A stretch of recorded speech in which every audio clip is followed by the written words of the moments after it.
जय हिंद दोस्तों, ट्रैवलर्स अड्डा के एक और नई वीडियो में आपका स्वागत है। दोस्तों, लक्षद्वीप जो कि हमारे भारत का सबसे खूबसूरत आइलैंड है। दोस्तों, आज के इस वीडियो में इन दिनों सबसे बहुत चर्चित यानी कि लक्षद्वीप की यात्रा की बात करने जा रहा हूँ। दोस्तों, लक्षद्वीप का टूर प्लान यदि आप करना चाह रहे हैं तो यह वीडियो आप लोगों के लिए काफी यूजफुल है, क्योंकि इस वीडियो में मैं आपको बताने वाला हूँ कि लक्षद्वीप आपको कैसे पहुंचना है, लक्षद्वीप में कौन कौन से फेमस आइलैंड है जिसे आपको एक्सप्लोर करना चाहिए, लक्षद्वीप की परमिट आपको कैसे मिलती है और लक्षद्वीप में आपको कितने खर्चे लगेंगे यदि आप कपल हैं, यदि आप फैमिली के साथ जा रहे हैं तो क्या खर्चा आएगा, यात्रा कहाँ से शुरू करनी है, कहाँ स्टे लेना होगा, हमें कैसे बुकिंग करनी होगी, साथ ही आपको यह टूर प्लान कितने दिन का बनाना चाहिए, हर एक इन्फॉर्मेशन आज की इस वीडियो में मैं आपको देने वाला हूँ। तो वीडियो को अंत तक जरूर देखिएगा। बिना विलंब करते हुए यात्रा आरंभ करते हैं, टूर प्लान स्टार्ट करते हैं। सबसे पहले बात करते हैं लक्षद्वीप आपको कैसे पहुंचना है। तो दोस्तों, लक्षद्वीप आप दो प्रकार से जा सकते हैं। तो पहले ऑप्शन की बात करूं तो वो है फ्लाइट के माध्यम से। यदि आप फ्लाइट से जाने की योजना बना रहे हैं तो सबसे पहले आपको केरला के कोच्चि हवाई अड्डे आने पड़ेंगे और कोच्चि से आपको फ्लाइट मिलेगी। दोस्तों, जो कि कोच्चि एयरपोर्ट पे मुझे पता चला है कि यहाँ आपको ड्रोन ले जाने की अनुमति नहीं होती है। साथ ही इन बातों का भी ध्यान रखें कि यहाँ आप बिना परमिट के नहीं जा सकते। तो दोस्तों, यदि आप खुद से परमिट बनाना चाह रहे हैं तो परमिट के लिए आपको कोच्चि में वेलिंगटन आइलैंड इलाके में लक्षद्वीप का प्रशासन दफ्तर है, जहाँ आप जाकर परमिट के लिए अप्लाई कर सकते हैं। या फिर अपनी यात्रा शुरू करने से पहले आप परमिट को ऑनलाइन भी अप्लाई कर सकते हैं। ऑनलाइन अप्लाई करने के लिए गवर्नमेंट की वेबसाइट epermit.utl.gov.in की इस वेबसाइट पे आप जाके अप्लाई कर सकते हैं। वेबसाइट का लिंक मैं आपको डिस्क्रिप्शन बॉक्स में आपको दे दूंगा, जिसमें आपको यात्रा की तारीख, आइलैंड, दस्तावेज को अपलोड करना होता है। ये सभी चीजें अगर आप 15 दिन पहले कर दें तो बेहतर रहेगा। साथ ही दोस्तों, परमिट जो आपके होते हैं वो सिर्फ 30 दिनों के लिए होते हैं, जिसकी फी होती है 300 रुपया। एयरपोर्ट में आपको 300 रुपया ग्रीन टैक्स भी देने होंगे। एक और तरीके हैं जिसमें आप लक्षद्वीप की प्रशासन की वेबसाइट से आवेदन डाउनलोड कर लें। पहले इस आवेदन को भरिए, फिर कलेक्टर के दफ्तर में जमा कराइए। मगर ध्यान रखें, इसमें वक्त ज्यादा लगता है, तो बेहतर होगा कि आप इसे पहले से ही प्लान कर लें कि किस तरह से आप जा रहे हैं। आप अपना ID proof, passport size photo और परमिट को अपने पास जरूर रखें। ये परमिट आप लक्षद्वीप के पुलिस थाने में या प्रशासन के दफ्तर में जमा करवाने होते हैं। एक और बात है, संभव है कि स्कूबा डाइविंग और वाइल्ड लाइफ फोटोग्राफी के लिए आपको कुछ और अनुमति लेने होंगे।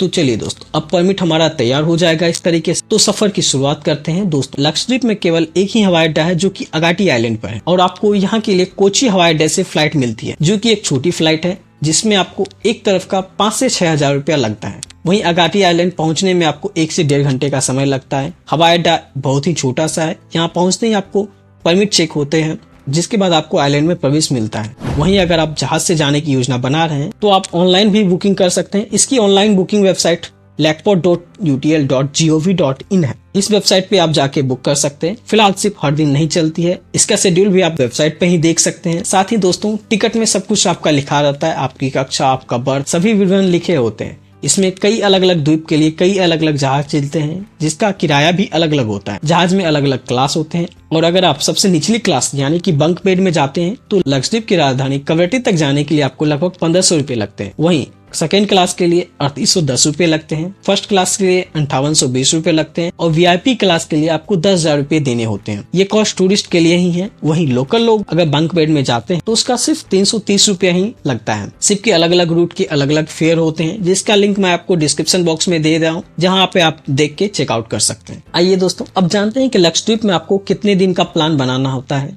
इसके लिए आपको कम से कम 4 से 5 दिन का समय अपने पास रखना होगा। सबसे पहले मैं आपको फ्लाइट का प्लान बताऊंगा, उसके बाद आपको जहाज का।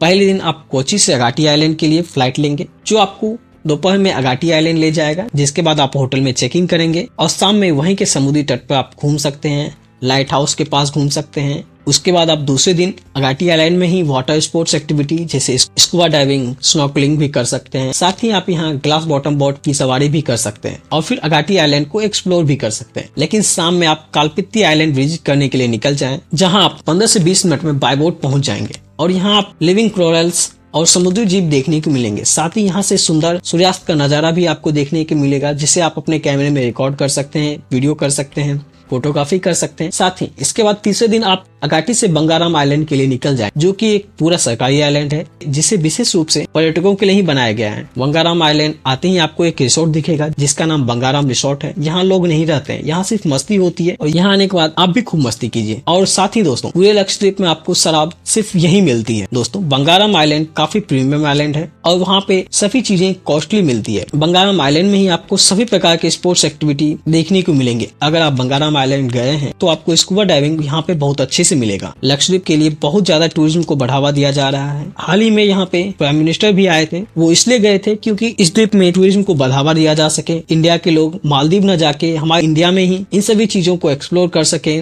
जो कि आप मालदीव में करने जाते हैं। साथ ही मालदीव से कम बजट में डेफिनेटली लक्षद्वीप का ट्रिप होने वाला है। अगर मैं आपको लक्षद्वीप के वाटर क्लैरिटी की बात करूं तो बहुत ही ज्यादा खूबसूरत है। अगर आप स्कूबा डाइविंग करते हैं तो आपको पूरा क्रिस्टल क्लियर यहाँ कोरल्स देखने को मिलेंगे। इतनी क्लियरिटी आपको अंडमान और गोवा में भी देखने को नहीं मिलती है जितनी क्लियरिटी आप इस लक्षद्वीप में देखने को मिलती है। साथ ही दोस्तों यहाँ पे मैंने स्कूबा डाइविंग भी किया था जिसमें मेरा अच्छा एक्सपीरियंस रहा। अगर आप भी यहाँ आते हैं तो आप भी स्कूबा डाइविंग को मिस बिल्कुल भी ना करें। बंगाराम आइलैंड में आप इन सभी एक्टिविटी को कर सकते हैं। यहाँ पे आप दिन में समुद्र तट पर घूम सकते हैं, स्पोर्ट्स एक्टिविटी का आनंद ले सकते हैं, फिर दोपहर में भोजन कर सकते हैं और शाम में समुद्र के किनारे रुके हुए पानी के बीच चल सकते हैं। आप रेत के किनारे समय बिता सकते हैं। अगर आप कपल्स हैं तो ये जगह आपके लिए बहुत ही अच्छा होने वाला है। जबकि रात में आप समुद्र तट पर रोमांटिक डिनर का भी आनंद ले सकते हैं। साथ ही दोस्तों चौथे दिन आप वापस अगाटी से कोची आ जाएंगे और पूरे लक्षद्वीप में आपका यात्रा खत्म हो जाएगा। और साथ ही दोस्तों यहाँ मैंने कुछ एक्सपीरियंस भी किया है जिससे कि आप यहाँ पे वर्तमान में मोबाइल नेटवर्क की अच्छी सुविधा नहीं है। यहाँ पे कॉल ठीक से काम नहीं करते हैं। यहाँ पे सिर्फ BSNL के नेटवर्क बहुत ही अच्छे होते हैं, साथ ही एयरटेल के नेटवर्क थोड़े बहुत अच्छे होते हैं। लेकिन लक्षद्वीप एक सुरक्षित जगह है, चाहे यहाँ लड़कियां हो या परिवार हो, आप यहाँ आसानी से घूम सकते हैं। साथ ही दोस्तों लक्षद्वीप एक द्वीप है, यहाँ सभी चीजें बाहर से एक्सपोर्ट होके आती है। यहाँ पे सभी चीजें काफी महंगी आपको मिलेंगी। हम कह सकते हैं कि यहाँ आप आके जीवन कितना अच्छा हो सकता है इसका उदाहरण देख सकते हैं। कम संसाधनों के साथ कैसे यहाँ लोग जीवन व्यतीत करते हैं। तो दोस्तों जहाज द्वारा आपकी योजना बहुत सस्ती हो सकती है, लेकिन यह एक कपल्स के लिए या एक परिवार के लिए बिल्कुल भी आदर्श योजना नहीं है। इसका एक और अच्छा विकल्प है